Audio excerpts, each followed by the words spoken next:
48 দিনের golden A প্লাসের চ্যালেঞ্জে আজকে হচ্ছে কিন্তু ভাইয়া তোমাদের অষ্টম দিন। ওয়েলকাম জানাচ্ছি এসএসসি 26 বাজের যত বাংলাদেশের শিক্ষার্থী আছো, science arts commerce and vocational, তোমরা প্রত্যেকে ভাইয়া লাইভে জয়েন করে ফেলো। এবং বলতে বলতে কিন্তু আজকে আমাদের অষ্টম দিন হয়ে গেছে 48 দিনের ভিতরে। আর তোমরা জানো যে গত 2টা দিন আমি কিন্তু ভাইয়া তোমাদের বন্ধ দিছিলাম।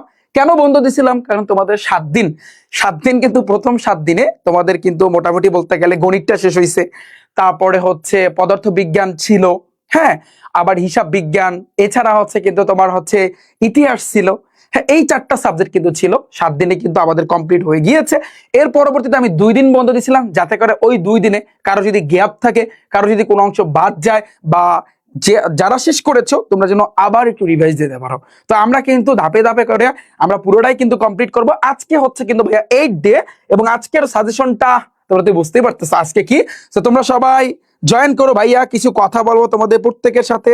ভাইয়া এমসিকিউর জন্য কি করব? এমসিকিউর জন্য আমার সাজেশন হচ্ছে টাইপ ভিত্তিক এমসিকিউ। আজকে তোমাদের দাঁড়াও, আজকে আমি অনেক কিছু তোমাদের সাথে শেয়ার করব। তবে তার আগে আমি 48 দিনের গোল্ডেন এ প্লাসের যে রুটিনটা, এটা আজকে হচ্ছে ডে নাম্বার 8। আজকে তোমাদের প্রথম সেশনটা শুরু হবে 5টা থেকে 7টা, সেটা হচ্ছে বাংলা প্রথম পত্র। দ্বিতীয় সেশনে যারা সায়েন্সের আছো রসায়ন, তারপর ওই আর্টস কমার্সে যারা আছে ওই ভূগোল, আর হচ্ছে কিন্তু ব্যবসা শিক্ষা। তো এই টোটাল এই 4টা সাবজেক্টের কিন্তু একটা গাইডলাইন তোমাদেরকে ভাইয়া দিব। তোমাদের শুভ স্যার কমেন্ট করছে ব্যবসা উদ্যোগ ও ভূগোল কিন্তু তোমাদের সবগুলো অধ্যায়, হ্যাঁ, যারা অন্ততপক্ষে আমি যদি বলি আর্টস এবং কমার্সের শিক্ষার্থী আছো, তোমাদের শুভ স্যারে তোমাদের মেইন সাবজেক্টগুলো অলরেডি কমপ্লিট। হয়তো বা 1টা 2টা অধ্যায় থাকতে পারে, তাও মনে হয় স্যার শেষ করে দিচ্ছেন না, একেবারে শেষ। মানে স্যারে আমার সাথে তো ফার্স্ট, আমার সায়েন্সের ব্যাচে তো আজকে আমার এই রসায়নের 11 অধ্যায়টা একেবারে এককালে খাওয়াই দিছি, বুঝছো? এরপর আর কিছু নাই। 11 অধ্যায় নিয়ে যাদের জ্বালাপোড়া ছিল শেষ, এককালে মিটাইয়া দিছি। যত টেকনিক যা লাগে শেষ করে দিছি। আমার এখন ত্রিকোণমিতিটা বাকি আছে, তাহলে কিন্তু আমার কিন্তু সায়েন্সের সাবজেক্ট থেকে আমি কিন্তু বিদায় নিতে পারি উচ্চতর গণিতের, ঠিক আছে? আবার গণিত তো আমার শেষ করে দিলাম। তারপর হচ্ছে কিন্তু English first paper, second paper, তথ্য যোগাযোগ প্রযুক্তি, ইসলাম নৈতিক শিক্ষা, এগুলো আমি কিন্তু অলরেডি কিন্তু শেষ করে দিচ্ছি। তোমাদের শুভ স্যারও কিন্তু শেষ করে দিচ্ছে। ওকে, ঠিক আছে ভাইয়া, কলাটিয়া মুন্সিগঞ্জ থেকে থ্যাংক ইউ। ওকে ওকে ভাইয়া, হ্যাঁ, লাভ ইউ ভাইয়া, লাভ ইউ। জি, ওয়ালাইকুম আসসালাম। চট্টগ্রাম থেকে দেখতেছি ভাইয়া, আপনার অপেক্ষায় ছিলাম। আচ্ছা ঠিক আছে ভাইয়া, রাজবাড়ি, খুলনা। এখন তোমরা আমাকে একটা কমেন্ট করো ভাইয়া। এখানে আমি জানি লাইভে আজকে প্রেজেন্ট কম, কারণ এই যে প্রায় 1000 শিক্ষার্থী চলে আসছে। প্রথম দিনটা মনে আছে তোমাদের? দেখো, এভাবেই কিন্তু ঝরে যায়। একটা সাইকেল আছে, আমি তোমাকে একটু বলি, সাইকেলটা তুমি একটু বোঝার চেষ্টা করো। হ্যাঁ, আমি তোমাকে একটা গ্রাফ দিয়ে বুঝাই, তাহলে তুমি এটা ক্লিয়ারলি একটা আইডিয়া পাবা যে আসলে কিভাবে ঝরে যায়। তোমরা যারা সায়েন্স আর্টস কমার্স সকল গ্রুপে যারা শিক্ষার্থী আছে, তোমরা কিন্তু গ্রাফের জিনিসটা কিন্তু জানো না? এক্স অক্ষ আর কি ভাইয়া, ওয়াই অক্ষ, তাই না? এটা কিন্তু প্রত্যেকে জানো। ধরো এটা হচ্ছে এক্স অক্ষ, এটা হচ্ছে ওয়াই অক্ষ, আমরা এটা কিন্তু জানি। এখন আমরা এই এক্স অক্ষ বরাবর আমরা কি ধরতে পারি বলো? আমরা এই এক্স অক্ষ বরাবর, তুমি ওটা না তো আমি কঠিন ভাবে দিচ্ছি না, তুমি চিন্তা করো, যখন আমি ফার্স্ট ডে প্রথম দিন লাইভে আসছিলাম, তুমি যে দিনটার কথা কিন্তু মনে করো, তখন কিন্তু পুরো হাইপে ছিল একেবারে। প্রায় 4000 শিক্ষার্থী কিন্তু আমার এই লাইভে কিন্তু জয়েন করছিল, প্রায় 4000-এর কিন্তু উপরে। যত দিন যাচ্ছে, যত সময় যাচ্ছে, আস্তে আস্তে আস্তে আস্তে কিন্তু যারা সায়েন্সের আছো, তোমাদের গতি অধ্যায় কিন্তু পড়াইছে সুষম মন্দন, অর্থাৎ সময়ের সাথে সাথে যদি বেগের মানটা আস্তে আস্তে যদি কমে, তাহলে সেক্ষেত্রে তুমি যেটা পাবা সেটা হচ্ছে কিন্তু সুষম মন্দন। সেম ভাবে তোমার কিন্তু সময় যত যাচ্ছে, সময় তো কারোর জন্য অপেক্ষা করে না, সময় যত যাচ্ছে, যেমন day 1, day 2, day 3, day 4, day 5, day 6, day 7, day 8, আজকে ডে 8-এ তুমি দেখবা, আমি যদি কাউন্ট করি, এখানে ধরো 4000 শিক্ষার্থী ছিল, তো এরপরে ধরো ছিল কত, 3000, হ্যাঁ, তারপরে কিন্তু ছিল একটা সময় 2000, তারপরে ছিল 1500, ঠিক আছে, তারপরে এখন 1000-এ কিন্তু চলে আসছে। তাহলে জিনিসটা কিন্তু এরকমই কিন্তু হয়েছে, অথবা গ্রাফটা আমার আঁকাটা পুরোপুরি হয় নাই, তো জিনিসটা কিন্তু এরকমই। অর্থাৎ সময় যত যাচ্ছে, এটা কিন্তু তোমার ডে, আমি কিন্তু ডে ধরতে পারি, এগুলো কিন্তু ডে 1, তারপর ডে 2, ডে 3, ডে 4, ডে 5, 6, 7, আজকে কিন্তু 8। তো সময় যত যাচ্ছে দেখো তোমার সংখ্যাটা কিন্তু কমতেছে, তাই না? সংখ্যা কিন্তু ভাইয়া কমতেছে। তো এই জিনিসটা হবে, ঝরে পড়বে, ঝরে যাবে, এটা কিন্তু ভাইয়া তোমার হবে। আচ্ছা যাই হোক, তো এই ঝরে যাওয়ার ভিতরে যারা টিকে থাকবা, তোমাদেরকে জানাই আমার অন্তরস্থল থেকে ভালোবাসা, অভিনন্দন এবং সেলুট জানাই। কারণ সবাই আসলে টিকে থাকতে পারে না, সবাই আসলে সব জায়গায় চান্স পায় না। লাখ লাখ শিক্ষার্থী ভর্তি পরীক্ষা দেয়, সেখান থেকে মাত্র 1000 কয়েক হাজার শিক্ষার্থী সেখানে অ্যালাউ হয়, আর তা কিন্তু ঝরে পড়ে। বিষয়টা কিন্তু এরকম। তো শেষ পর্যন্ত টিকে থাকার যে লড়াইটা, এটা কিন্তু ভাইয়া সবাই পারে না, এটা কিন্তু সবাই পারে না। তুমি চিন্তা করো 48 দিনের গোল্ডেন এ প্লাসের মিশন, এটা কিন্তু যেন তেন কথা না। তোমার গোল্ডেন এ প্লাস পাওয়ার জন্য তোমার এই যে রুটিনটা, এই রুটিনটা মেনটেন করতে হবে। হাজার হাজার শিক্ষার্থী আমার এই রুটিনটা নামাইছে, ঠিকই তার দেয়ালে টানাই রাখছে। কেন দেয়ালে টানাই রাখছে, কেন ঝুলে রাখছে? আমি বলছি ভাইয়া তোমার 2টা টাকা গেল প্রিন্ট দিতে বা 5টা টাকা গেল উপকার আছে। কারণ যখন তুমি এই জিনিসটা রুটিনটা তুমি যেখানে পড়ো তার সামনে যখন টানাবা, তখন তুমি ধরো 5 দিন পর তুমি চিন্তা করবা রিফাত ভাই যে রুটিনটা দিলে আদৌ কি আমার শেষ হয়েছে। আমি বলছি যেদিন শেষ হইবে তুমি জাস্ট একটা টিক দিবা, টিক দিবা। আদৌ কি তোমরা টিক দিতে পারছো? অনেকে পারছো, অনেকে পারো নাই ভাইয়া। ঠিক আছে, ওকে। এখন যাই হোক, ঝরে পড়া ভাইয়া যাবে না। তুমি ঝরে পড়বা, আমি তোমাকে উঠে দাঁড় করাবো। আমি এটা আগে তোমাদের সাথে কিন্তু শপথ করেছি, কথা দিয়েছি ভাইয়া, তুমি ঝরে পড়লে সেখান থেকে আমি তোমাকে উঠে দাঁড় করাবো ইনশাল্লাহ।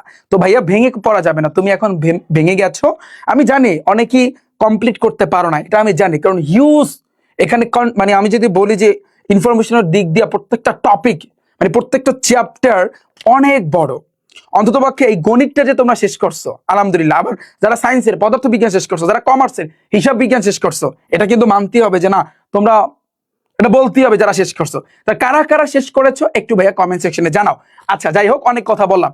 আজকে আমি স্টার্টটা করব ভাইয়া মানে হচ্ছে রসায়ন দিয়ে। যারা আচ্ছা রসায়ন শুরু করবো না, বাংলা প্রথম।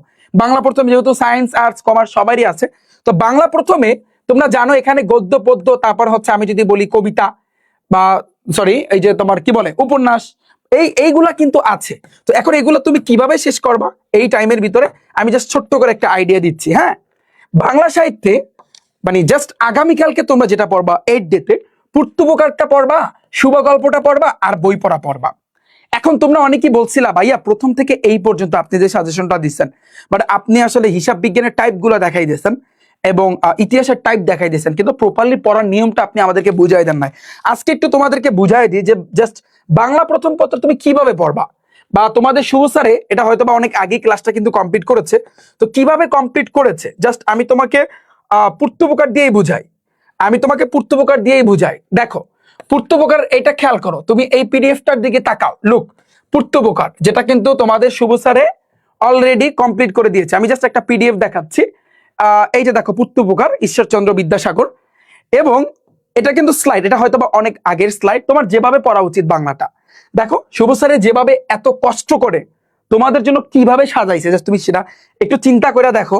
যে একটা পূর্তবকার একটা গল্প শুরু করলো, দেখো চরিত্রের নাম এবং পরিচয়টা তুমি এই যে আলী ইবনে আব্বাস, তারপর মামুন, তারপর হচ্ছে এই যে যারা যারা ব্যক্তিবর্গ ছিল সবার শর্টকাটে তুমি আগে নামগুলো জানলা, যে অর্থাৎ তারা কে বা কি, এটা শর্টকাটে কিন্তু ভাই তোমার জানতে হবে। এগুলো আমরা আমাদের কিন্তু শুধু বাংলা না, যারা শুভ স্যারের ব্যাচে ভর্তি আছো, বিশেষ করে আমি যদি বলি কমার্সের শিক্ষার্থী এবং আর্টসের যত শিক্ষার্থী আছে, তোমরা কিন্তু জানো যে শুভ স্যার এভাবেই পড়ায়। আগে শর্ট কইরা পুরো গল্পটা, যত বড় গল্প হোক, সেটা হইতে পারে আর্টসের মেইন সাবজেক্ট গুলা, কমার্সের হইতে পারে, সেটা হইতে পারে বাংলা, আগে ওই পুরো গল্পের মেইন জিনিসগুলা আগে তোমাকে কিন্তু লেখা দেবে। এই যে দেখো সুন্দরভাবে কিন্তু এগুলো পড়াই দিছে। এটা অনেক আগের স্লাইড, আমাদের নতুন স্লাইড না এটা। তারপর তুমি দেখো এখানে দেখো যে গৃহস্বামী, প্রত্যেকটা জিনিসই কিন্তু এখানে কিন্তু আগে নোট করে দিছে। এরপরে দেখো এই গল্পটা সহজ ও সংক্ষিপ্ত ভাষায় উপস্থাপন করা হলো, অর্থাৎ শর্টকাট আছে না, এই শর্টকাটে কিন্তু এই গল্পটাকে কিন্তু উপস্থাপন করছে। যে এই শর্টকাটে আসলে এই পুরো পূর্তবকার গল্পে কি হয়েছে শর্টকাটে। যেমন আমরা যখন একটা বড় গল্প, এত বড় একটা গল্প পড়ার পর আমরা কিন্তু চিন্তা করি যে এটার আসলে সার সংক্ষেপটা কি, সংক্ষেপে কি, এই সংক্ষেপে কি করছে। আলী ইবনে আব্বাস ছিলেন খলিফা মামুনের একজন প্রিয় পাত্র। একদিন দরবারে হাত পা বেঁধে এক ব্যক্তি আনা হলো। খলিফা আলীকে বলেন যে তাকে নিজের ঘরে আটক করে নিয়ে আসতে এবং পরে মানে আমার কাছে হাজির করতে। পুরো গল্পটার শর্ট একটা মানে হচ্ছে কিন্তু শর্ট করে কিন্তু এখানে কিন্তু দিয়ে দিছে। আচ্ছা এরপরে দেখো গল্পের মূল বিষয়বস্তু পয়েন্টে প্রত্যেকটা বিষয়বস্তু এখানে তুলে ধরছে। এরপরে দেখো আমি তোমাদেরকে দেখাই, এটা মানে এগুলা আসলে আহামরি কিছু না যে তোমার বলতে হবে যে ভাইয়া আমি কি সব মুখস্থ করবো। নো, তুমি দেখো এই প্রত্যেকটা পয়েন্ট মানে মেইন বিষয়গুলো তুলে ধরছে। তারপর গল্পটির মূল ভাব মানে এক কথায় বলতে গেলে অসাধারণ। এরপরে আমাদের খেলাটা শুরু হয়েছে টাইপ দিয়া, কারণ পুরো গল্পে আমি বলছি না ভাইয়া তুমি গল্প পড়বা বিগত বছর।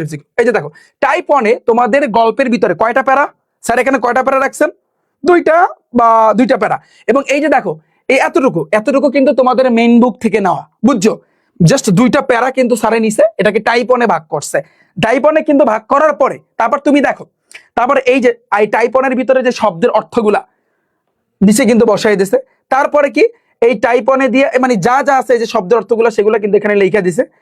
এরপরে টাইপ ওয়ান দিয়ে বিগত বছরের যত এমসিকিউ, এই যে দেখো যতটুকু যে দুইটা প্যারা ওখানে নিচে সারে, এরপরে ওই দুইটা প্যারার ভিতরে যত এমসিকিউ ছিল দেখো সাথে সাথে সাথে সাথে এমসিকিউ গুলো করাইছে। অর্থাৎ আমি তোমাদেরকে যেটা বলছি, আগে তুমি বইয়ের প্যারা পড়বা, সাথে সাথে এমসিকিউ, এই সেম ভাবে। পরবর্তী দেখো, পরবর্তীতে এই যে টাইপ টু মানে পরের যে দুইটা প্যারা নিছে বই থেকে, তারপর এটার ভিতরে যত এমসিকিউ আছে সেগুলো কিন্তু স্যারে কিন্তু করাই দিছে। তো এইভাবে এইটাই আসলে কিন্তু ভাইয়া প্রপার নিয়ম। শুধুমাত্র এটা না, আরো আছে। আমি এটা বললাম হচ্ছে কিন্তু মানে বাংলা প্রথমের ক্ষেত্রে। যারা তোমরা আর্টস কমার্সের শিক্ষার্থী আছো, আমি যদি ব্যবসা উদ্যোগটা দেখাই, এই দেখো স্যারে যেই খেলাটা খেলছে, দেখো আমার কাছে এটা আসলে অবাক লাগছে এই জিনিসটা, যে এইভাবে আসলে কিন্তু কেউ পড়ায় না। বিশেষ করে আমি তো সায়েন্সের সাবজেক্ট গুলো পড়াই, তাই না? আবার গণিত পড়াই। আমি আসলে কিন্তু কিভাবে পড়াই ভাইয়া? টাইপ আকারে কিন্তু আমি পড়াই, তাই না? তাহলে তুমি চিন্তা করো। আচ্ছা, তো আমি কিন্তু টাইপ আকারে কিন্তু ভাইয়া পড়াই। তো তারপরও এইখানে এই যে আর্টস কমার্সের যতগুলা সাবজেক্ট সেগুলো কিন্তু স্যার টাইপ আকারে কভার করে দিচ্ছে। দেখো এই যে ব্যবসা উদ্যোগের তুমি যদি একটু চিন্তা করো, এই যে টাইপ 1 অধ্যায় 1 ব্যবসা পরিচিতি, এই যে ব্যবসার ধারণা, তো ব্যবসার উৎপত্তি, প্রত্যেকটা টপিক আলাদা আলাদা করে সুন্দরভাবে উপস্থাপন করছে। তারপর টাইপ 1 এর ভিতরে যা যা পড়া লাগে তোমাদের মেইন বুক থেকে সেগুলো এখানে কিন্তু স্যার লিখে দিছে। এরপরে তোমার কি এবার এমসিকিউ, বিগত বছর এমসিকিউ, এই টাইপ 1 এর এমসিকিউ, তারপর হচ্ছে এই যে যতগুলো এমসিকিউ আছে, যতটুকু পড়াইছে সাথে সাথে এমসিকিউ, যতটুকু পড়াইছে সাথে সাথে বিগত বছর এমসিকিউ। তো এই হ্যাঁ হ্যাঁ সবগুলো দেখো, সবগুলো কিন্তু বোর্ডের আসছে, এবং সেগুলো আমাদের কিন্তু টাইপ আকারে কিন্তু ভাগ ভাগ করা। ঠিক আছে, এই টাইপ আকারে কিন্তু কোনো গাইডে তুমি ভাগ ভাগ করা দেখতে পারবা না, বিশেষ করে আর্টস কমার্সের যত শিক্ষার্থী আছে। তো এটা কিন্তু ব্যবসা উদ্যোগ গেল। আমি যদি বলি আর্টসের একটা সাবজেক্ট ভূগোল, এটা মনে হয় সম্ভবত ভূগোলের মনে হয় প্রথম অধ্যায় না স্যার? হ্যাঁ, ভূগোলের প্রথম অধ্যায়। সেম ভাবে তোমাকে এখানে মেইন বিষয়গুলো দিছে, তারপর বিগত বছরের এমসিকিউ স্যারে কিন্তু সাথে সাথে কিন্তু করাই দিছে। তো এভাবেই কিন্তু শুভ স্যারে আর্টস কমার্সের যত সাবজেক্ট ছিল কভার করে দিছে। এভাবেই কিন্তু ভাইয়া তোমার পড়া উচিত, আমি যেটা মনে করতেছি, রাইট? আচ্ছা, তো আমি অনুরোধ করব আগামী কালকের জন্য তোমাদের আমি শর্ট সিলেবাসে যে কয়টা অধ্যায় মানে হচ্ছে বাংলা প্রথম পত্রের গদ্য পদ্য বা হচ্ছে এগুলা যে কয়টা আছে আমি ভাগ ভাগ করেছি, এবং তারই ধারাবাহিকতা আমি বলতে পারি এই 3টা পূর্তি প্রকার শুভা এবং বই পড়া একেবারে ঠিকঠাক ভাবে পড়বা। বই পড়বা এমসিকিউ, বই পড়বা এমসিকিউ, বই পড়বা এমসিকিউ, বই পড়বা এমসিকিউ, শব্দ অর্থ তো আসি, ডান। এইগুলো আমাদের কিন্তু বাংলা সাহিত্যের সাজেশন। তারপর আসছে কিন্তু ভাইয়া ভূগোল ও পরিবেশ। আমি সায়েন্সের শিক্ষার্থী যারা আছো একটু ওয়েট করো। ভূগোল ও পরিবেশের ক্ষেত্রে তুমি চিন্তা করো যে ভাইয়া এই টাইপ একে যে কি আছে এখানে, মোটামুটি ভাবে ভূগোল ও পরিবেশের ভিতরে এই প্রথম অধ্যায়ের ভিতরে 4টা টাইপ আছে। 4টা টাইপে তুমি ভাগ ভাগ কইরা তুমি বই পড়বা এমসিকিউ, বই পড়বা এমসিকিউ, বই পড়বা এমসিকিউ, তোমার অন্য লেভেলের একটা আইডিয়া চলে আসবে। তারপর যারা কমার্সের আছো প্রথম অধ্যায় ব্যবসার ধারণা, ব্যবসার উৎপত্তি ক্রম বিকাশ, ব্যবসার গুরুত্ব, পরিবেশ, এগুলা কিন্তু তুমি বই পড়বা। যদি কোনো ম্যাথ থাকে এর ভিতরে কিন্তু চলে আসবে। তো যারা স্যারের ব্যাজে আছো, গেম রেজিস্টার ব্যাজে আমাদের যারা আছো, তো তোমরাই কিন্তু জানো যেগুলো স্যারে কিভাবে কভার করে দিছে। এরপরে আসে কিন্তু ভাইয়া আমার সাবজেক্ট পড়ছে শুধুমাত্র রসায়ন। যারা সায়েন্সের শিক্ষার্থী আছো, রসায়ন তোমরা শুরু করবা আগামীকালকে 6ষ্ঠ অধ্যায় দিয়া ভাইয়া। 6ষ্ঠ অধ্যায় দিয়া, কোন অধ্যায় দিয়া? 6ষ্ঠ অধ্যায় কি মৌলের ধারণা ও রাসায়নিক গণনা। ভাইয়া বিশ্বাস করেন মৌলের ধারণা রাসায়নিক গণনা মাথার ভিতরে ঢোকে না ভাইয়া, কেমনে সম্ভব? ভাই আমি তোমাকে বলি একটা কথা বলি, শর্টলি একটা কথা বলি। এখানে আমি সবগুলা টাইপ আমি এখানে দিয়ে দিছি। মৌলের ধারণা ও রাসায়নিক গণনায় টোটাল কয়টা টাইপ আছে দাঁড়াও আমি তোমাকে একটু বইলা দিই, এখনই বইলা দিচ্ছি, জাস্ট ওয়েট অ্যান্ড সি। দেখো টোটাল টাইপ আছে কয়টা? কজ্ঞা ভাইয়া, সাতগা, কজ্ঞা 7টা টাইপ আছে। তুমি 7টা টাইপ শিখবা, 14 গোষ্ঠী কাবার। তুমি দেখতে চাও? আচ্ছা, তাহলে তুমি যদি দেখতে চাও তাহলে সেক্ষেত্রে একটু খেয়াল করো। এখানে দেখো ফার্স্টে প্রথম টাইপটা তোমার মোল বের করতে হবে ভাইয়া। যারা সায়েন্সের আছো, আমার যারা শিক্ষার্থী আছো, তোমরা কিন্তু জানো ভাই, বলো তো পানি H2O এটার আণবিক ভর কত? It's very simple. তোমরা জানো যে হাইড্রোজেনের হচ্ছে কিন্তু 1, এই 1 সংখ্যা থাকলে গুণ করতে হয়, গুণ 2, পাশাপাশি আছে যোগ। অক্সিজেনের কিন্তু 8 2 16, তাহলে কত আসে? 2 1 2 যোগ 16, দ্যাট মিনস 18। তাহলে 18 এটা কি আণবিক ভর, যেটাকে আমি গ্রামে প্রকাশ করতে পারি, রাইট? আমি কিন্তু বলতে পারি ভাইয়া 18 গ্রাম পানি ইকুয়াল 1 মোল পানি H2।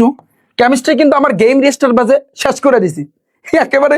তোমাদের কি 3য় অধ্যায়, 4র্থ অধ্যায়, 5ম অধ্যায়, 6ষ্ঠ অধ্যায়, 7ম অধ্যায় এবং 11 অধ্যায় আজকে শেষ হয়ে গেছে। তাহলে দেখো 18 গ্রাম পানি সমান সমান 1 মোল পানি সমান সমান 6.023 ইন্টু 10⁻23 এতটি পানির অণু, হ্যাঁ, ইকুয়াল 22.4 লিটার পানি। এটা কি জানো? এইটা হচ্ছে রিফাত ভাইয়ের শর্টকাট। এই শর্টকাট দিয়া পুরো পুরো ম্যাথ গুলা তুমি কাঁপাইতে পারবা, পুরো ম্যাথ তুমি কাঁপাইতে পারবা। এই শর্টকাটের ভিতরে সম্পর্ক থাকে দুইজনের ভিতরে। তুমি দেখবা কোশ্চেন, খেয়াল করো এই কোশ্চেনটার দিকে তাকাও।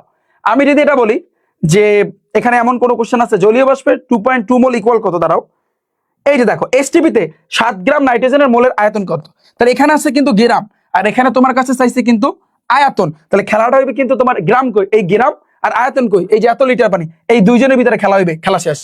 জাস্ট প্রথম লাইনটা হবে এইটার সাথে এইটা, তাহলে কিন্তু তোমার অঙ্ক করা শেষ। বুঝাইতে পারছি আমি? বুঝাইতে পারছি আমি? এই তো শেষ। তো এই টেকনিকটা ষষ্ঠ অধ্যায় কিন্তু ভাইয়া লাগবে। তো টাইপ 1 এ আছে জলীয় বাষ্পের 2.2 মোল ইকুয়াল কত, 0.1 মোল সোডিয়াম হাইড্রোক্সাইডের ভর কত। তো এগুলা একেবারে সিম্পল। তারপর আমি যদি বলি ভাইয়া টাইপ 2 তে কি আছে, যৌগটির একটি অণুর ভর নির্ণয় করো, it's very simple. Dhaka board 23 আসছে, রাজশাহী বোর্ড 22 আসছে এটা। তারপরে এগুলো দেওয়া আছে এখানে। তারপর টাইপ 2 তে দেখো, টাইপ 2 তে হচ্ছে কিন্তু ঘনমাত্রা নির্ণয় করো। তো ঘনমাত্রা মোলারিটি, তো এগুলো কিন্তু আমরা তো জানি W ইকুয়াল SMB বাই হইছে 1000। কি মনে আছে? মনে আছে? মনে আছে ভাইয়া? যেখানে কিন্তু আয়তনটা তুমি মিলিলিটারে চিন্তা করবা। এই তো টাইপ 2 শেষ, ওই একটা সূত্র দিয়া সবগুলো তুমি কাবাইতে পারবা। এবং এই যে দেখো বিগত বছরেরটা কিন্তু আমি এখানে উঠাই দিছি। তারপর আসে কিন্তু টাইপ 3, এগুলাই কিন্তু রিফাত ভাই আর মাস্টার প্রবুক, সায়েন্সের সার্চারদের মাস্টার প্রবুক, এগুলাই কিন্তু ভাই থাকবে একেবারে সলিউশন সহকারে। টাইপ 3 তে তুমি দেখো বলছে কি শতকরা সংযুতি, শতকরা সংযুতি একেবারে পানির মতো সোজা, শেষ। টাইপ 3 হয়েছে শতকরা সংযুতি, তুমি বিগত বছরের তা তুমি দেখতে পারো যে কিভাবে এখানে সাজানো আছে। টাইপ 4 এ কি আছে, তোমার স্থূল সংকেত নির্ণয় করতে পারবে, ইটস ভেরি সিম্পল। এটা আমি কিন্তু একেবারে সুন্দরভাবে ধাপে ধাপে শিখেছি। আমার রসায়নের ষষ্ঠ অধ্যায়ের উপর আমার হয়তোবা ইউটিউবে ফ্রি ক্লাস আছে, তোমরা একটু চাইলে দেখে নিতে পারো। টাইপ 5 এ কিন্তু স্থির সংকেত এবং আণবিক সংকেত নিয়ে কিন্তু কাজ করতে বলছে, যে আণবিক সংকেত, এই গেল আমাদের কিন্তু টাইপ 5। তারপর আসছে কিন্তু টাইপ 6। টাইপ 6 এ হচ্ছে কিন্তু উৎপাদের শতকরা পরিমাণ নির্ণয়। উৎপাদের শতকরা পরিমাণ নির্ণয়ের একটা সূত্র আছে, কমন একটা সূত্র, জাস্ট যারা করছো তোমরা কিন্তু জানো। আচ্ছা, টাইপ 7 এ কি আছে? টাইপ 7 এ কিন্তু তুমি দেখবা যেটা আসলে মেইনলি আছে, এটা সৃজনশীল টাইপে, যে কত লিটার গ্যাস পাওয়া যায়, বা দাঁড়াও এখানে সুন্দরভাবে এই যে দেখো, আমরা কিন্তু জানি ষষ্ঠ অধ্যায়ের ভিতরে কি আছে, লিমিটিং বিক্রিয়ক আছে না। দেখো দ্রবণটি প্রশমিত হবে কি হবে না, হবে কি হবে না, এরকম কিন্তু কোশ্চেন করছে। এই যে বিক্রিয়ার লিমিটিং বিক্রিয়ক, আমরা জানি লিমিটিং বিক্রিয়ক কোনটা, যেটা বিক্রিয়া কইরা শেষ হয়ে যায়, যেটা বিক্রিয়া করে কি হয়ে যায়, শেষ হয়ে যায়, বুঝছো? আচ্ছা, এই গেল কিন্তু আমাদের টাইপ নাম্বার 7 শেষ। এই 7টা টাইপ করলে তোমার পুরোটাই কিন্তু দান। তারপর তুমি বিগত বছরে এই মাদ্রাসা বোর্ড 25 আছে, তারপর রাজশাহী বোর্ড 25, কুমিল্লা 25, যশোর বোর্ড 25, এই সৃজনশীল গুলো তুমি দেখে যেতে পারো, তাহলে কিন্তু অল ওভার কিন্তু ভাই তোমার ডান, বুঝছো? আর তোমরা বলবা যে ভাই আমরা যারা আর্টস কমার্সের শিক্ষার্থী আছে, তোমরা 25 কোশ্চেন 24 কোশ্চেন এগুলো দেখলেই ওর ভিতর থেকে ইনশাল্লাহ কিন্তু কমান পাবা। কিন্তু তোমাদের মেইন যেটা, আমি যেটা মনে করি মেইন বুকটা ভাইয়া মেইন বুকের বিকল্প কিছু নাই, মেইন বুক থেকে ভাইয়া তোমাদের কিন্তু কোশ্চেন আসবে। তো আজকে কিন্তু ভাইয়া এই পর্যন্ত, তোমরা পিডিএফ ভাইয়া পেয়ে যাবা, পিডিএফ কোথা থেকে কালেক্ট করবা এটা তো প্রত্যেকেই জানো। আর রিফাত ভাইয়া কিরকম পড়ায় না পড়ায় এটা জানতে তুমি গুগল ক্রোমে যাও, সেখানে গিয়ে rifatacademy.com লিখে সার্চ দাও, আমার ওয়েবসাইটটা চলে আসবে। এসএসসি 26 ব্যাচদের জন্য আমার গেম রেজিস্টার ব্যাচটা চালু আছে, এটার উপর ক্লিক করবা। তো এটার উপর যখন তুমি ক্লিক করবা গেম রেজিস্টার ব্যাচে, তুমি দেখবা এখানে আমাদের ম্যারাথন ক্লাস আছে। তুমি এই ম্যারাথন ক্লাস ক্লিক কইরা রিফাত ভাইয়ের প্রত্যেকটা ক্লাস তুমি দেখে নিতে পারো। লক্ষ লক্ষ শিক্ষার্থী বাংলাদেশে কিন্তু দেখেছে, যারা এই কিছুদিন আগে টেস্ট পরীক্ষা দিচ্ছে এসএসসি 26, তুমি দেখতে পারো ভাইয়া, আমি হাসা বলি না মিশা বলি, তুমি দেখে নিতে পারো। আর 48 যে লাইভ ভিডিও এবং পিডিএফ, যদি কোনো ভিডিও তোমার মিস্টেক হয় বা তাহলে সেক্ষেত্রে এই যে পিডিএফ একটার উপর চাপ দিলে এটার ভিতরে অনেকগুলো পিডিএফ আছে। আর day 1, day 2, day 3, day 4, day 5, day 6, 7 প্রত্যেকটা ভিডিও কিন্তু এখান থেকে তুমি কালেক্ট করে নিতে পারবা। আশা করছি বুঝতে পেরেছো। এবং আমাদের ব্যাচে যারা ভর্তি হইতে চাও এখনো কিন্তু ভর্তি হইতে পারো। অলরেডি পদার্থবিজ্ঞান শেষ, রসায়নটা কিন্তু শেষ করে দিলাম।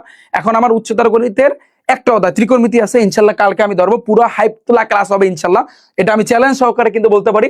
আর জীববিজ্ঞান তো আগে আমি শেষ করে দিচ্ছি, তারপর একটা রিভিশন দিব, তাহলে কিন্তু আমাদের পুরাটাই খেল খতম হয়ে যাবে।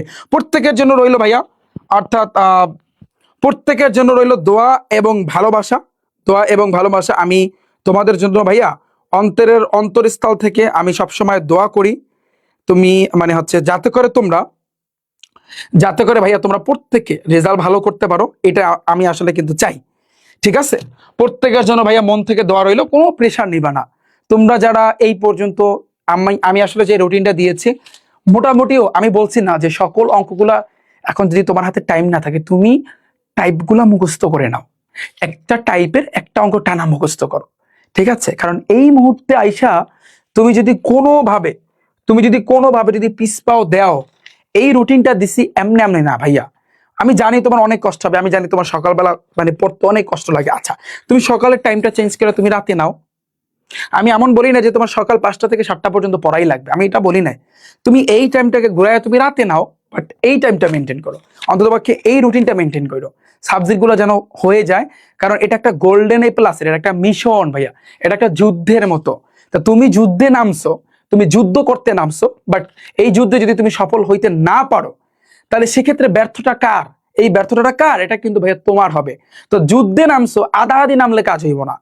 যুদ্ধে কারা ব্যর্থ হয়? ফর এক্সাম্পল, বর্তমানে যে যুদ্ধ হচ্ছে, আল্লাহ মাফ করুন, আমি আসলে চাই এই যুদ্ধে যেন আসলে বেশি দিন না হয়। আমাদের মুসলমান ভাইরা যারা আছে তারা আসলে কিন্তু তাদেরকে মেরে ফেলা হচ্ছে, তারা শহীদ হচ্ছে, এবং ইহুদিরা আসলে কি বলবো, এটা আসলে বলার কিছু নাই। আমি চাই যেন তুমি একটা জিনিস চিন্তা করতে পারো যে পাকিস্তান এবং আফগানিস্তানের ভিতরে যে যুদ্ধটা লাগছে, ভাই দুইটা দেশে কিন্তু মুসলিম কান্ট্রি, দুইটা দেশে কিন্তু মুসলমান আছে, মুসলমানদের ভিতরে কিন্তু বিভেদ লাগাই দিছে। এগুলা কারা করতে পারে জানো? এগুলা হচ্ছে, এটা ষড়যন্ত্র, এটা একটা জাস্ট পলিটিক্স। এই পলিটিক্স সম্পর্কে আমাদের হয়তো আইডিয়া নাই, বাট এক মুসলমানের পিছনে কিন্তু লাগাই দিছে। চিন্তা করতে পারো, যেখানে আমাদের যুদ্ধ করা দরকার বা করা উচিত ইহুদিদের বিরুদ্ধে, যে ওরা আমাদের আসলে কিন্তু মুসলমানদেরকে মেরে ফেলতেছে, তা না কইরা এখন পাকিস্তান আফগানিস্তানের ভিতরে যুদ্ধ লাগছে। অপরদিকে সেই ইসরায়েলের সাথে কিন্তু এখন ইরানের আবার কিন্তু যুদ্ধ লাগছে। বিষয়টা চিন্তা করতে পারো, হ্যাঁ, বিষয়টা চিন্তা করতে পারো। তো আমি আমি আসলে এটাই বলি আল্লাহ তাআলার কাছে, এটাই এই রমজানের উসিলায় যাতে করে এই যুদ্ধটা থামিয়ে দেয়। কারণ এই যুদ্ধে আসলে ভয়াবহতা শুধুমাত্র, তোমরা বলবো যে ভাইয়া তারা ফাড়াফাড়ি করতেছে, আমাদের হচ্ছে প্রত্যেকটা ক্ষেত্রে। তুমি দেখবা কিছুদিন পর এই যুদ্ধ যদি লাগাতার চলতে থাকে, প্রত্যেকটা জিনিসের দাম কিন্তু বেড়ে যাবে। আমরা যারা মধ্যবিত্ত ফ্যামিলির আছি, হ্যাঁ, এই মধ্যবিত্ত ফ্যামিলিদের কথা কিন্তু কেউ চিন্তা করে না। তুমি একটা জিনিস তুমি ভাবো, তোমার ব্রেন দিয়ে চিন্তা করো যে, বাট আমি আমি আমি শিক্ষা ক্ষেত্রে একটু বলি, শিক্ষা ক্ষেত্রে এই কথাগুলো না বললে হয় না। যে তুমি দেখবা ভালো ভালো যত কোচিং সেন্টার আছে, তারা কিন্তু ওত পেতে থাকে যে কে বোর্ডের ভিতরে ফার্স্ট হয়, কে মেডিকেলে ফার্স্ট হয়, কে বুয়েটে ফার্স্ট হয়, কে ঢাকা ইউনিভার্সিটিতে ফার্স্ট হয়, কে প্রত্যেকটা সেক্টরে ফার্স্ট হয়, তাদের নিয়ে টানাটানি করে। কিন্তু যেই ছেলেটা এই যে রাত জায়গা পড়াশোনা করার পরে সে ব্যর্থ হয়েছে, বা তাকে সান্ত্বনা দেওয়ার মতো কেউ থাকে না, এমনকি বাবা মাও থাকে না, তখন তারা বলে যে তোর মতো ব্যর্থ ছিল আসলে নাই। এটা বাস্তব কথা, দুনিয়াটাই এরকম, দুনিয়াটাই আসলে কিন্তু স্বার্থপর। বিষয়টা বুঝছো? তো এই জিনিসটা আমার কাছে কিন্তু খারাপ লাগে। আমি ওই সকল শিক্ষার্থীদেরকে, ওই তোমাদের সাথে আমি পাশে আছি যারা তোমরা বারবার ব্যর্থ হইছো। আমি কখনো বলবো না বেটা তুই মানে হচ্ছে ভালো কইরা পড়স নাই এই জন্য তুই পারো নাই, যদি তোমার রেজাল্ট খারাপ হয়। আমি কখনো এই কথা আমার মুখ থেকে, আমি যতটুকু যে আমি বলতে পারি যে আমি আসলে কাউকে কিন্তু বলি নাই। কারণ সাপোজ তুমি চেষ্টা করছো, আল্লাহ তাআলা কিন্তু দেখছে তুমি পরিশ্রম করছো, কিন্তু তুমি ফলটা হয়তোবা তোমার যে আশা ছিল, তোমার বাবা মার যে স্বপ্নটা ছিল, সেটা হয়তোবা হয় নাই কোনো একটা কারণে। বাট তুমি তো রাত দিন তুমি তো পরিশ্রম করছো, তাই না? তো এই রাত দিন পরিশ্রম করার পরে তুমি যদি এ প্লাসটা কোনো কারণে নাই পাও, বা এই যে যারা আসলে ভর্তি পরীক্ষা দেয়, তারা আসলে দেখো ভার্সিটিতে চান্স পায় না, মেডিকেলে চান্স হয় না, তখন তাদের বাবা মা বকাঝকা করে, অনেকে আত্মহত্যাও করে। এই আত্মহত্যার পথ কিন্তু ভাইয়া বেছে নেওয়া যাবে না, এটা আমি তোমাদের কাছে অনুরোধ রাখবো। এই আত্মহত্যার পথ কিন্তু তোমাকে সঠিক পথে নিবে না, এটা শয়তানের একটা ধোঁকা। এটা শয়তান তোমাকে আত্মহত্যার দিকে নিয়ে যায়, আর আত্মহত্যা করলে কিন্তু সারা জীবন তোমার কিন্তু পরকালে জাহান্নামে কিন্তু থাকতে হবে। এটা তো তোমরা প্রত্যেকেই জানো, আমরা যারা মুসলমান আছি এটা আমরা কিন্তু প্রত্যেকেই জানি। তো এই জিনিসটা যদি তুমি কখনো ব্যর্থ হও, যদি তুমি সাপোজ ফেলও করো, ইনশাল্লাহ আমি তোমার সাথে আছি। আমি কখনো বলবো না যে, অর্থাৎ তুমি আমার কাছে পড়ছো তুই ফেল করলি কা, এই মুখ আমার জবান দিয়ে ইনশাল্লাহ আমি কখনো কিন্তু বলবো না।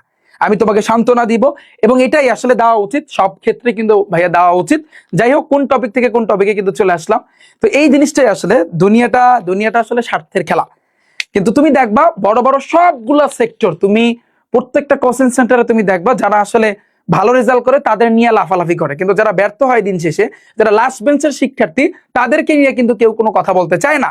কারণ তারা জানে ওদেরকে নিয়ে কথা বললে ওদের প্রেস্টিজ নষ্ট হয়ে যাবে। এটাই আসলে কিন্তু এটাই মেইন, ওদের প্রেস্টিজ নষ্ট হয়ে যাবে যে একটা ফেল করা শিক্ষার্থীকে নিয়ে ওর যদি কথা বলে বা ও যদি সান্ত্বনা দিতে চায় তাহলে এটা একটা অন্য রকমের না। কিন্তু ওই প্রেস্টিজটা আমি কিন্তু চিন্তা করি না, আমি রিফাত হাসান আমি কখনো কিন্তু চিন্তা করবো না। ইনশাল্লাহ আমি তোমার সাথে আছি এবং থাকবো যতদিন আমি বেঁচে আছি।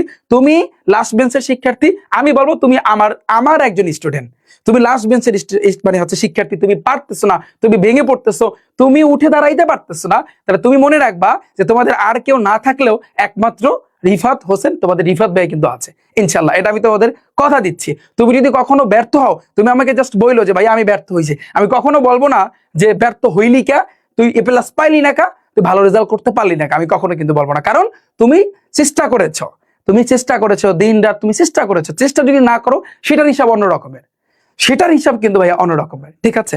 তো এটাই আমি বলবো, অনুরোধ থাকবো যে আমি তোমাদের প্রত্যেককে বলবো যে তোমরা একটু পড়াশোনাটা চালিয়ে যাও। আমি জানি তোমাদের কিন্তু কষ্ট হচ্ছে, তো ব্যর্থতা থেকে কিন্তু আসলে সফলতা আসে। প্রত্যেকটা মানুষের কিন্তু উত্থান পতন আছে, হ্যাঁ প্রত্যেকটা মানুষের কিন্তু উত্থান পতন আছে। তুমি একটা জিনিস খেয়াল করবা, তুমি 9-এ বসে বা 8-এ বসে তোমার মেধা যেরকম ছিল, যতটুকু ক্যাপাসিটি ছিল বা তুমি তোমার যে ধারণ ক্ষমতা যতটুকু কিন্তু ছিল, তুমি যখন ক্লাস 10-এ উঠবা দেখবা শেষের দিকে তোমার পড়াটা অনেক বেশি মনে থাকতেছে। আবার তুমি যখন এসএসসি পার হয়ে এইচএসসি-তে উঠবা, তুমি তখন হয়তো বা জীবনের একটা পর্যায়ে তোমার অনেক বেশি মনে থাকতেছে বা তোমার মেধাটা আল্লাহ তাআলা খুলে দিতে পারে, এটা সম্পূর্ণ কিন্তু আল্লাহ তাআলার ইচ্ছা। সো আমি এইটার ক্ষেত্রে আমি বলবো যে ভাইয়া যারা আমরা মুসলমান আছি, আমি তোমাদের প্রত্যেকে অনুরোধ করব, এখন বর্তমানে কিন্তু রমজান মাস চলতেছে, আমরা কিন্তু সেহরির আগাগ মুহূর্তে কিন্তু উঠি প্রত্যেকে। তো আমি এসএসসি লেভেলের এবং পরবর্তীতে যারা এসএসসি যদি কোনো শিক্ষার্থী থেকে থাকো, তোমাদের আমি একটা ছোট্ট পরামর্শ দিতে চাই। তোমার ব্রেইনটা যদি খুলতে চাও, তোমার পড়াটাকে যদি ভালোভাবে মানে হচ্ছে মনে রাখতে চাও, তোমার বাবা মায়ের স্বপ্ন যদি পূরণ করতে চাও, বা তুমি এখন হতাশ, তুমি এখন ডিপ্রেশনের ভিতরে আছো যে ভাই আমি এত পড়া পড়ি কিন্তু তারপরও আমার মাথার ভিতরে ঢুকতেছে না, আমার এখন করণীয় কি? যেহেতু এখন রমজান মাস চলতেছে, আমরা সেহরির সময় প্রত্যেকে কিন্তু জাগ্রত হই, সেহরি একটু আগে উঠবা, অন্ততপক্ষে আধা ঘন্টা বা 1 ঘন্টা আগে উঠবা। ওঠার পরে তুমি উজু করে এরপরে তুমি তাহাজ্জুদের নামাজ পড়বা, 2 রাকাত হোক বা 4 রাকাত হোক, একলা একলা আল্লাহর কাছে তুমি চাবা, তোমার যা ইচ্ছা তুমি চাবা। ইনশাল্লাহ তুমি জাস্ট বলবা আল্লাহ তাআলাকে যে আল্লাহ আমার ব্রেনটাকে খুলে দাও, আমি যেন পড়াটা মনে রাখতে পারি।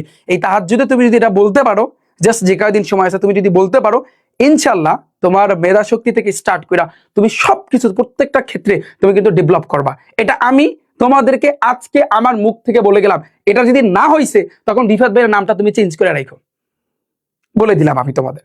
তো এসএসসি এবং এইচএসসি তোমাদের আমি প্রত্যেককে বলতেছি, যাদের সামনে পরীক্ষা, এখন বর্তমানে রমজান মাস চলতেছে, তোমরা এই কাজটা করবা, সেহরির আগে একটু, সেহরির সময় তো উঠবা, একটু আধা ঘন্টা আগে একলা একলা উঠে অর্থাৎ উজু করে তারপর তোমরা একটু তাহাজ্জুদের নামাজ পড়ে আল্লাহ তাআলার কাছে অন্ধকারে তুমি চাবা।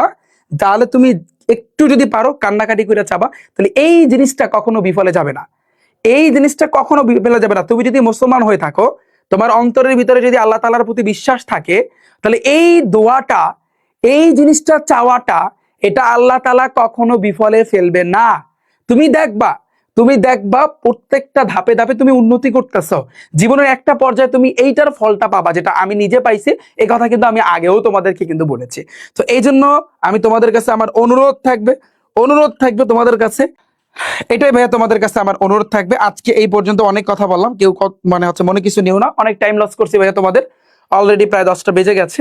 তো যাই হোক, তোমরা একটু পড়ালেখা করবা, তোমাদের জন্য রইল দোয়া এবং ভালোবাসা। তো আসলে যে বিষয়টা কিন্তু বলতে চাচ্ছিলাম যে যুদ্ধ যেহেতু আরম্ভ হয়ে গিয়েছে, যদি কোনো কারণে এটা 3য় বিশ্বযুদ্ধের দিকে যায়, হ্যাঁ তাহলে সেক্ষেত্রে কিন্তু আমাদের পদে পদে পস্তাইতে হবে। কারণ তুমি জানো সব জিনিসের কিন্তু দাম অলরেডি কিন্তু প্রায় মানে হচ্ছে এটা সামনে বেড়ে যাবে। যুদ্ধ যদি বেশি দিন থাকে প্রত্যেকটা জিনিসের দাম বেড়ে যাবে, তখনই কিন্তু আমাদের মতো যারা মধ্যবিত্ত ফ্যামিলির আছি, তো তখন আমাদের ক্ষেত্রে জিনিসটা অন্য রকমের হবে। তুমি একটা জিনিস চিন্তা করবা যে মধ্যবিত্ত ফ্যামিলি কিন্তু তারা মুখ ফুটে কিন্তু কিছু বলতে পারে না। এটা কি কখনো দেখেছো?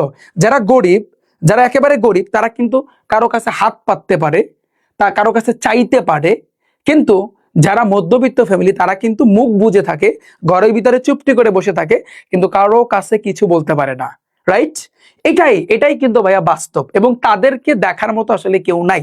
সবাই আমরা আসলে কিন্তু ছুটি কাদের পিছনে, গরিবদের পিছনে, কারা অসহায় আছে তাদেরকে আমরা আসলে কিন্তু দান করি। কিন্তু তুমি একটা বড় খোঁজ দিছো যে কারা মধ্যবিত্ত, কোন কোন ফ্যামিলিটা মধ্যবিত্ত ফ্যামিলি আছে, কারা আসলে কিন্তু চলতে পারে না, হয়তোবা তারা জিনিসটা প্রকাশ করতে পারে না। তো এই যুদ্ধ যদি লাগাতার লেগে থাকে তাহলে সেক্ষেত্রে মধ্যবিত্ত ফ্যামিলির যত, অর্থাৎ আমাদের মতো যারা আছে তাদের ক্ষেত্রে, আমাদের ক্ষেত্রে আমরা প্রত্যেকটা ধাপে ধাপে কিন্তু আমাদের ক্ষেত্রে এটা মানে তোমরা চিন্তা করতে পারো, এটা তোমরাই জানো, এখানে মধ্যবিত্ত ফ্যামিলির অনেক শিক্ষার্থী তোমরা কিন্তু আছো। তো এইটাই আসলে আমি এটাই আল্লাহ তাআলার কাছে চাওয়া পাওয়া যে এই যুদ্ধের জন্য বেশি দিন না থাকে, তাহলে সেই ক্ষেত্রে মধ্যবিত্ত ফ্যামিলি অর্থাৎ আমাদের মতো যারা আছে তাহলে তাদের কিন্তু অবস্থা খুবই খুবই মানে হচ্ছে বাজে অবস্থা কিন্তু হবে। যাই হোক, তো এটাই। তো তোমাদেরকে যেই সাজেশন দিচ্ছি, যে পরামর্শ দিচ্ছি, বড় ভাই হিসাবে, টিচার হিসাবে আমাকে মানতে হবে না, আমাকে তোমার শিক্ষক হিসাবে মানতে হবে না, কিন্তু বড় ভাই হিসাবে আমার কথাগুলো পারলে একটু মান্য করো। সো দোয়া এবং ভালোবাসা রইলো, বেস্ট অফ লাক। আছে কিন্তু 8 ডে অর্থাৎ আগামীকালকে তোমরা এই জিনিসটা কিন্তু কমপ্লিট করবা ইনশাল্লাহ। শুভকামনা রইলো ভাইয়া প্রত্যেকের জন্য। আল্লাহ হাফেজ।